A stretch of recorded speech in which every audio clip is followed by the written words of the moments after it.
अस्सलामुअलैकुम friends, welcome to my academy. तो friends, आज हम जेंगो ट्यूटोरियल सीरीज़ के अंदर एक और वीडियो के साथ आपकी खिदमत में हाजिर हुए हैं। आज की वीडियो में हम देखेंगे डायनेमिक यूआरएल्स या डायनेमिक रूट्स का कॉन्सेप्ट। हमने अपने प्रीवियस वीडियो के अंदर जेंगो के अंदर यूआरएल्स एंड व्यूज का कॉन्सेप्ट देखा था।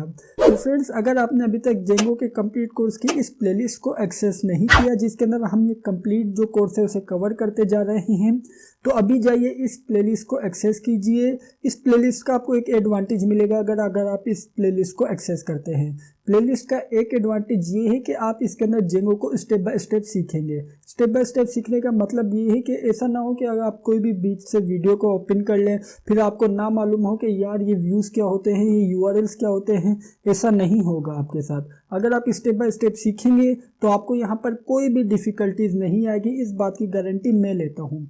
ठीक हो गया। आपने यहाँ पर सिंपल एक छोटा सा काम करना है कि इस प्लेलिस्ट को आपने स्टेप बाय स्टेप देखना है और जेंगो को सीखना है। ठीक हो गया। ये तो हमने बात कर ली जेंगो के ट्यूटोरियल के बारे में।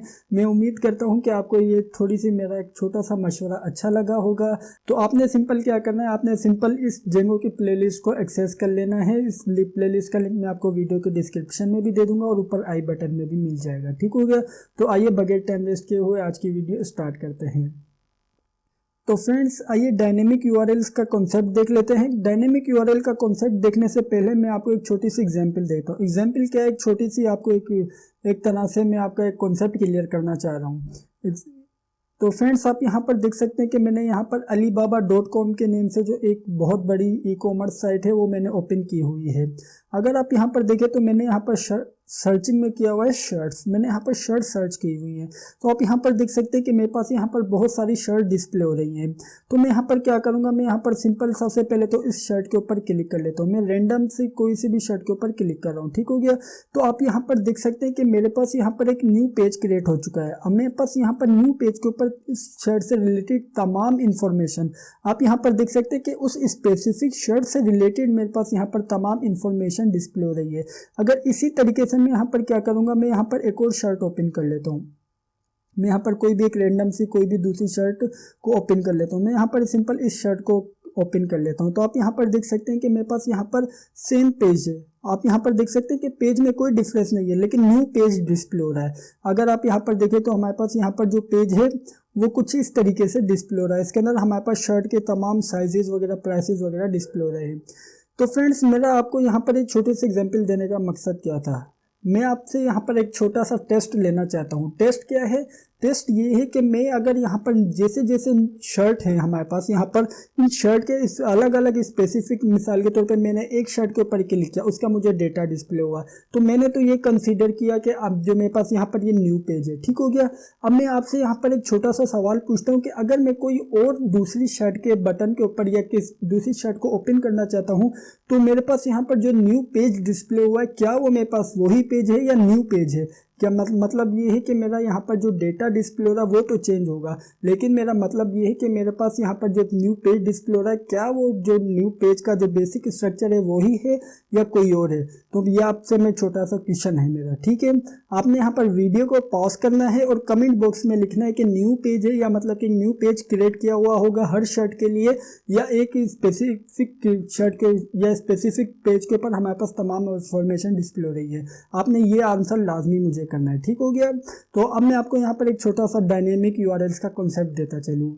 अब मैं आपको सबसे पहले इसका आंसर देता चलूँ। आंसर ये है कि हमारे पास पेज एक ही है, लेकिन हमारे पास यहाँ पर इस एक पेज के ऊपर स्पेसिफिक शर्ट से रिलेटेड डेटा डिस्प्ले हो रहा है। तो यही कॉन्सेप्ट है डायनेमिक यूआरएल्स का। डायनेमिक यूआरएल्स के अंदर हम बेसिकली क्या करते हैं, हम यूआरएल के अंदर कोई भी एक वैल्यू पास कर देते हैं। या मिसाल के तौर पे मैं आपको एक छोटे से एग्जांपल देता हूँ कि मेरे पास यहाँ पर मैं शर्ट की आईडी पास कर देता हूँ। मेरे डेटाबेस के अंदर डेटा स्टोर है शर्ट का, मैंने सिंपल वहाँ पर उसकी आईडी पास कर दी है। तो मेरे पास यहाँ पर उस आईडी के थ्रू मेरे पास यहाँ पर उस स्पेसिफिक शर्ट का डेटा मेरे पास उस पेज के ऊपर डिस्प्ले हो रहा है। तो ये कॉन्सेप्ट है डायनेमिक यूआरएल का। तो अब हम देखेंगे कि हम किस तरीके से डायनेमिक यूआरएल या यूआरएल के अंदर वैल्यू पास करेंगे और स्पेसिफिक वैल्यू के अकॉर्डिंगली डेटा को डिस्प्ले करेंगे। तो आइए इसका कॉन्सेप्ट देख लेते हैं। तो इसका कॉन्सेप्ट देखने के लिए मेरे पास यहाँ पर जो हमने अपनी प्रीवियस वीडियो के अंदर URLs एंड व्यूज क्रिएट किए थे, मैं उन्हें ही यूज़ करना चाहूँगा। तो आप यहाँ पर देख सकते हैं कि मेरे पास यहाँ पर URLs एंड व्यूज क्रिएट हुए हुए हैं। तो मैं यहाँ पर एक क्या काम करूँगा, एक छोटा सा एक नया व्यू क्रिएट कर लेता हूँ। मेरे पास यहाँ पर अबाउट व्यू है, मैं यहाँ पर सबसे पहले से करता हूँ कॉपी और नीचे से कर देता हूँ पेस्ट। अब मैं यहाँ पर क्या करूँगा, मैं यहाँ पर कोर्सेज का एक व्यू क्रिएट कर लेता हूँ। तो मैं यहाँ पर सिंपल टाइप कर देता हूँ कोर्सेज, और इसी के साथ साथ में यहाँ पर जो हमारा व्यू फंक्शन है उसका नेम कर देता हूँ कोर्सेज। ठीक हो गया। अब मैं यहाँ पर क्या करूँगा, सबसे पहले तो मैं यहाँ पर इसका एक पाथ क्रिएट करूँगा। मैं यहाँ पर इसके पाथ में क्या करना चाह रहा हूँ, मैं यहाँ पर इसके पाथ के अंदर वैल्यू पास करना चाह रहा हूँ। तो मैं यहाँ पर सबसे पहले तो एक न्यू पाथ क्रिएट करूँगा। तो मैंने यहाँ पर सिंपल टाइप कर लिया है पाथ टाइप करने के बाद मैं यहाँ पर सिंपल टाइप कर देता हूँ कि जब मेरे पास यहाँ पर जो अबाउट है, यहाँ पर सिंपल टाइप कर देता हूँ अबाउट स्लैश। अब मैं यहाँ पर इसके अंदर वैल्यू पास करूँगा कि मैं चाहता हूँ कि मेरे पास यहाँ पर कोई स्पेसिफिक वैल्यू इसके अंदर पास हो और उसके बाद मेरे पास जो मेरा व्यू वाला फंक्शन है वो ट्रिगर हो। तो मैं यहाँ पर इसके लिए क्या करूँगा, सबसे पहले तो मैं यहाँ पर स्लैश के बाद इक्वल टू और लेस देन और ग्रेटर देन का साइन टाइप करूंगा और इसके बाद मैं यहाँ पर वैल्यू पास करूंगा। तो मैं यहाँ पर 3 टाइप्स की वैल्यू पास करता सकता हूँ। पहला है इंटीजर, दूसरा है स्ट्रिंग और थर्ड है स्लग। तो बेसिकली स्लग क्या होता है, इसके अंदर हमारे पास डैशेज होते हैं या स्लग टाइप का डेटा होता है, मैं आपको वो भी बताऊंगा। ठीक हो गया। सबसे पहले मैं यहाँ पर पास करूंगा इंटीजर टाइप का डेटा। तो मैं यहाँ पर सिंपल टाइप कर दिया है इंट टाइप करने के बाद मैं यहाँ पर यूज करूंगा कोलन का यूज करने के बाद मैं यहाँ पर कोई भी एक स्पेसिफिक वेरिएबल का नेम या डेटा का नेम दे देता हूँ। मैं यहाँ पर सिंपल इसे नेम दे देता हूँ ID। तो इस तरीके से क्या होगा, यहाँ पर जब हमने यहाँ पर इस URL को ID दी है, सबसे पहले मैं यहाँ पर इसका व्यूज को फंक्शन को कॉल कर लेता हूँ। मैं यहाँ पर सिंपल टाइप कर देता हूँ व्यूज डॉट कोर्सेज। हमारे पास यहाँ पर हमने कोर्सेज के नेम से एक व्यूज क्रिएट किया। ठीक हो गया। अब मुझे यहाँ पर क्या होगा, मेरे पास यहाँ पर जो URL है मुझे मालूम है कि वो व्यूज को जाके डायरेक्ट कॉल करेगा, लेकिन हमारे पास यहाँ पर इस केस में क्या हो रहा है कि व्यूज को कॉल करने के साथ साथ वो एक वैल्यू भी लेकर जा रहा है व्यूज के पास। तो मेरे पास यहाँ पर मेरा एक फर्ज बनता है कि मैं यहाँ पर सिंपल जो व्यूज के पास जो वैल्यू जा रही है, अब मुझे यहाँ पर इसको व्यूज वाले फंक्शन के अंदर इनिशियलाइज तो करवाना पड़ेगा। अगर मैं यहाँ पर इसे इनिशियलाइज नहीं करवाऊंगा तो मेरे पास यहाँ पर ये एरर थ्रो करेगा, क्योंकि हमने अपनी जब पाइथन के कंप्लीट कोर्स में देखा था कि जब हम मेन से जो भी किसी भी फंक्शन को वैल्यू पास करते थे तो हमें जो मेन के पैरामीटर, जो फंक्शन के पैरामीटर के अंदर हमें एक वेरिएबल लेना पड़ता था जो कि उस वैल्यू को स्टोर करता था। तो अब हमें यहाँ पर एक वेरिएबल तो लेना पड़ेगा। आप यहाँ पर देख सकते हैं कि इस केस में हमारे पास यहाँ पर इंटीजर है ID। तो हम यहाँ पर जो व्यूज है जिसके अंदर हमारे पास यहाँ पर ये फंक्शन कॉल हो रहा है, उसके अंदर हम यहाँ पर रिक्वेस्ट के साथ साथ पास करेंगे ID। तो मैं यहाँ पर सिंपल पास कर दिया है ID। तो मैं यहाँ पर सबसे पहले कोमा देके पास कर देता हूँ ID। अब मैं यहाँ पर क्या करूँगा, मैं यहाँ पर सिंपल इस ID को ही रिटर्न HTTP रिस्पॉन्स के अंदर यहाँ पर इस ID को डिस्प्ले करवा लेता हूँ। तो मैंने यहाँ पर सिंपल पास कर दिया है ID। तो हमारे पास यहाँ पर क्या हो रहा है, सबसे पहले तो हमारे पास जो URL है जिसके अंदर हम वैल्यू पास करेंगे वो आएगी इस व्यूज वाले फंक्शन के पास। व्यूज वाले फंक्शन के पास आने के बाद हमने यहाँ पर HTTP रिस्पॉन्स में कहा है कि आपने सिंपल वो ID को डिस्प्ले करवा देना है। तो इस तरीके से हमारे पास वहाँ पर ये ID डिस्प्ले होगी। तो आइए सबसे पहले इसे टेस्ट कर लेते हैं। हमारे पास यहाँ पर अबाउट स्लैश के बाद हम जो भी वैल्यू पास करेंगे वो डिस्प्ले होगी। आपने इस बात का याद रखना है या ख्याल करना है। ठीक हो गया। सबसे पहले तो मैं यहाँ पर अपने टर्मिनल को कर देता हूँ क्लियर और इसके बाद मैं सबसे पहले रन सर्वर कर देता हूँ python manage.py रन सर्वर। में उम्मीद करता हूँ कि आपको ये कमांड याद हो गई होगी, ये हमने काफ़ी मरतबा इसे रन कर लिया है। तो इसी वजह से मैं यहाँ पर सबसे पहले इसे कर लेता हूँ कॉपी करने के बाद मैं यहाँ पर सिंपल अपने इस टर्मिनल के अंदर इसे कर देता हूँ पेस्ट। ठीक हो गया, सॉरी क्लूम के अंदर कर दिया है पेस्ट। तो आप यहाँ पर देख सकते हैं कि यहाँ पर ये कह रहा है आपके पास यहाँ पर कोई भी पेज अवेलेबल नहीं है।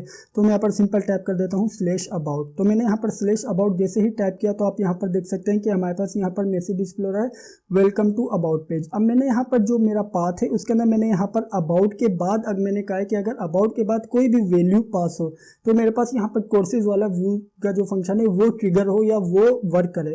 तो इसके लिए मैं यहाँ पर सिंपल क्या पास करूंगा, मैं यहाँ पर सिंपल पास कर देता हूँ अबाउट स्लैश और इसके बाद में यहाँ पर कोई भी इंटीजर टाइप की वैल्यू पास कर देता हूँ। मैं यहाँ पर वैल्यू पास कर देता हूँ 3। तो जैसे ही मैंने यहाँ पर इंटर प्लेस किया तो आप यहाँ पर देख सकते हैं कि मेरे पास यहाँ पर ये वैल्यू डिस्प्ले हो रही है जो कि मैंने यहाँ पर पास की है। अब मुझे मालूम है कि मैंने यहाँ पर व्यूज के अंदर लॉजिक के अंदर कहा है कि जो हमारे पास ID आ रही है हमने सिंपल उसे डिस्प्ले करवा देना है। तो इसी वजह से मेरे पास यहाँ पर ये वैल्यू पास हो रही है। तो फ्रेंड्स ये थी हमारी बेसिकली लॉजिक। अब मुझे मालूम है कि आप सोचेंगे कि यार हमें यहाँ पर इसका यूज़ किस लिए होता है। इसका यूज़ बेसिकली जब होगा जब मैं चाहता हूँ कि मेरे पास जो डेटाबेस है उसके अंदर कोई, मुझे मालूम है कि डेटाबेस में बहुत सारा मेरे पास डेटा स्टोर है। मिसाल के तौर पे मैं मैं आपको छोटी सी एग्जांपल दे देता हूँ। टी शर्ट का डेटा स्टोर है मेरे पास। अब मैं चाहता हूँ कि मेरे पास यहाँ पर जो स्पेसिफिक टी शर्ट है वो उसका डेटा डिस्प्ले हो, उसका डेटा डिस्प्ले हो। तो मुझे मालूम है कि जो आईडी होती है वो यूनिक होती है, तो इसी वजह से मैं यहाँ पर उसको आईडी के थ्रू टारगेट करूँगा, उसका स्पेसिफिक डेटा को फैच करूँगा या डिस्प्ले करवाऊँगा। तो ये मेरे पास यहाँ पर डायनेमिक यूआरएल का कॉन्सेप्ट इसलिए यूज़ होता है। इसके अंदर आपने देखा कि हमारे पास यहाँ पर हमें अलग अलग पेज क्रिएट करने की ज़रूरत नहीं पड़ी। किस तरीके से, मिसाल के तौर पर मेरे पास अगर यहाँ पर 5 से 6 या 10 आईडीज़ होती तो मेरे पास यहाँ पर एक चॉइस तो ये थी कि हर आईडी के अकॉर्डिंगली मैं एक न्यू व्यू का फंक्शन क्रिएट करता और फिर मैं उसे कॉल कर लेता यूआरएल के थ्रू। फर्स्ट चॉइस ये थी। लेकिन सेकंड चॉइस क्या थी कि आपने सिंपल आईडी को पास कर देना है और आपका आईडी के अकॉर्डिंगली एक ही व्यू का फंक्शन एग्जीक्यूट होगा। तो फ्रेंड्स हमारे पास यहाँ पर ये कॉन्सेप्ट है डायनेमिक यूआरएल्स का। ठीक है, हमने बात की थी कि हम डायनेमिक यूआरएल के अंदर इंटीजर भी पास कर सकते हैं और स्ट्रिंग भी पास कर सकते हैं। तो मैं यहाँ पर सिंपल जो मैंने इंटीजर पास किया उसकी जगह मैं यहाँ पर सिंपल टाइप कर देता हूँ str के बाद मैं यहाँ पर इसको आईडी की जगह मैं यहाँ पर सिंपल वेरिएबल का नेम दे देता हूँ डेटा। ठीक हो गया। अब मुझे मालूम है कि डेटा पास होगा मेरा व्यूज के पास, तो मैं यहाँ पर व्यूज के अंदर जो पैरामीटर के अंदर डेटा टाइप किया हुआ है मैं यहाँ पर इसके अंदर सिंपल पास कर देता हूँ। सॉरी, मैंने आईडी पास की हुई थी, अब मैंने यहाँ पर सिंपल पास कर दिया है डेटा और मैं यहाँ पर डिस्प्ले करवा लेता हूँ डेटा को। ठीक हो गया। अब मैं यहाँ पर क्या करूँगा, अब मैं यहाँ पर सिंपल जो स्लेश अबाउट स्लेश के बाद मैं यहाँ पर अब इंटीजर वैल्यू तो पास नहीं कर सकता।